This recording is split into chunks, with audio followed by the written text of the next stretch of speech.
The first night of WrestleMania 39 just came to an end. It was jam-packed with a ton of quality wrestling, storytelling, and moments we'll never forget. WWE made a serious case of making this one of the greatest, if not the greatest WrestleMania of all time. If WWE can deliver a special night like this tomorrow once again, then this will be talked about alongside WrestleMania 17, 19, and 31. Let's talk about the first night of this WrestleMania.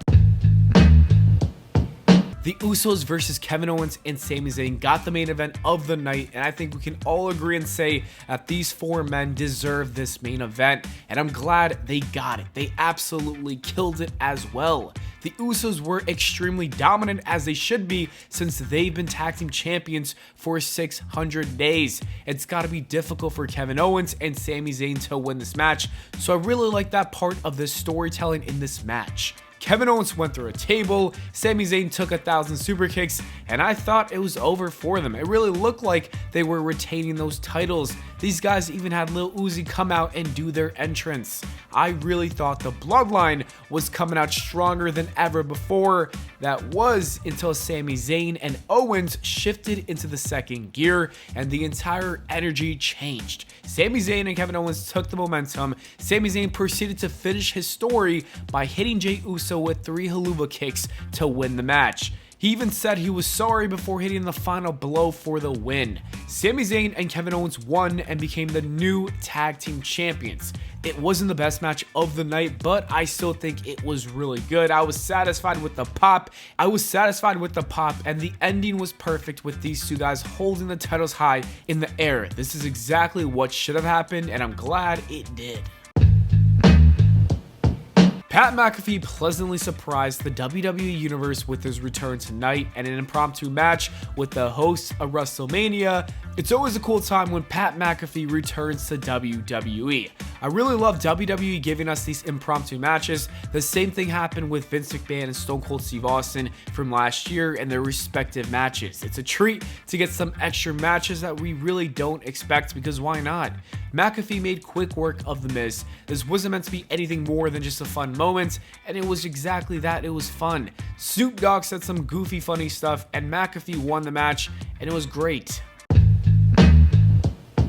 Rhea Ripley and Charlotte Flair battled for the SmackDown Women's Championship. I knew this match was going to be good. I said that many times in many videos in the last couple of weeks. I had high expectations for these two, especially because they had a really good match at WrestleMania 36. Somehow, though, they exceeded those expectations and over-delivered.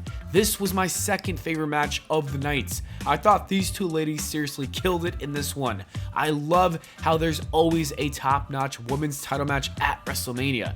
Last year, it was Becky versus Bianca Belair for the Raw Women's title, and the year before that, it was Sasha versus Bianca Belair for the SmackDown Women's title. This time around, it was Rhea Ripley and Charlotte Flair.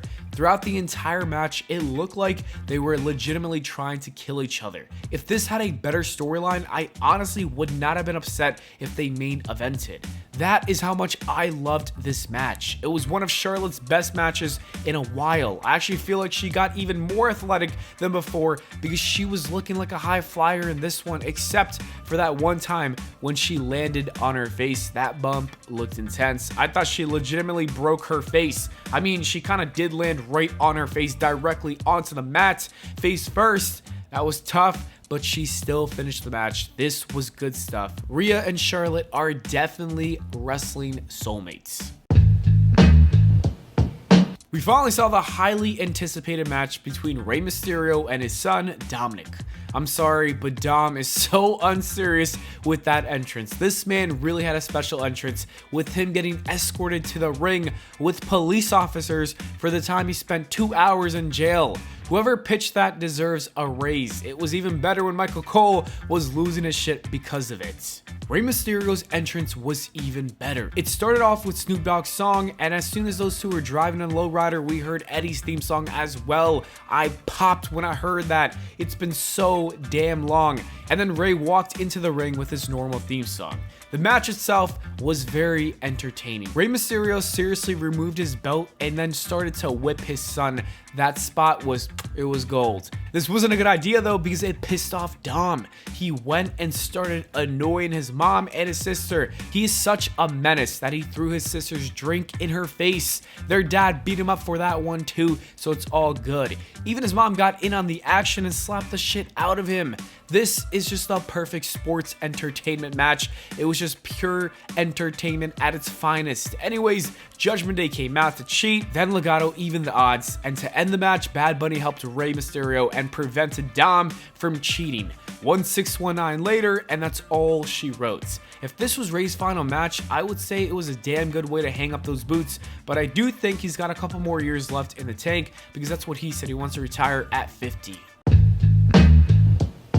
Becky Lynch, Trish Stratus, and Lita defeated Damage Control in a decent match. This wasn't anything too special. I thought it was fine for what it was. It was cool seeing Trish and Lita back in the squared circle. I was expecting Damage Control to actually win this one, but that wasn't the case. Trish will probably turn on Becky on Monday Night Raw, the Raw after WrestleMania. As for Damage Control, it's time to end that faction.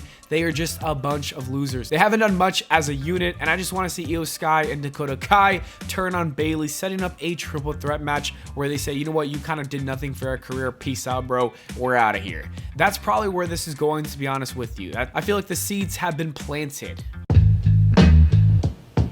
Logan Paul does it again. He stole the show at another wrestling event. When this man is wrestling, he just doesn't put on a show, he steals it, and that's exactly what happened tonight. His entrance was good. The same goes for Seth Rollins. The match itself was a banger. I love the KSI spot. I was dying. I thought the timing of that spot was so perfect.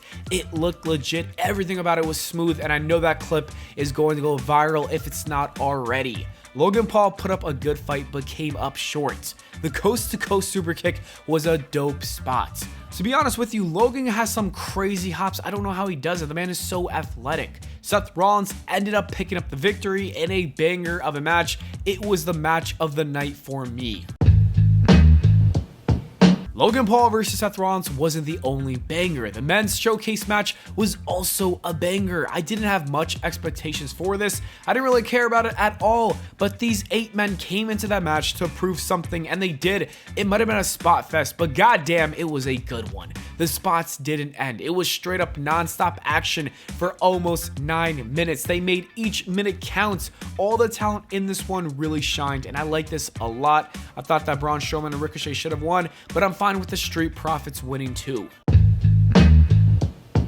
The last match we have to talk about is John Cena versus Austin Theory. When I saw Cena's entrance with the Make-A-Wish kids, I really thought that confirmed the victory for him. Like, I really thought he was going to win and celebrate the title win with the kids. That didn't happen. Instead, Theory delivered a low blow when the referee was knocked out. I thought that match was alright, but I feel like it ended a little bit too quickly. It just felt like as soon as they were going to take things to the next level, it just ended. I wish this got another 7, 8, maybe 9 minutes. It would have been a lot more memorable. However, this did a good job at adding heat to Austin Theory.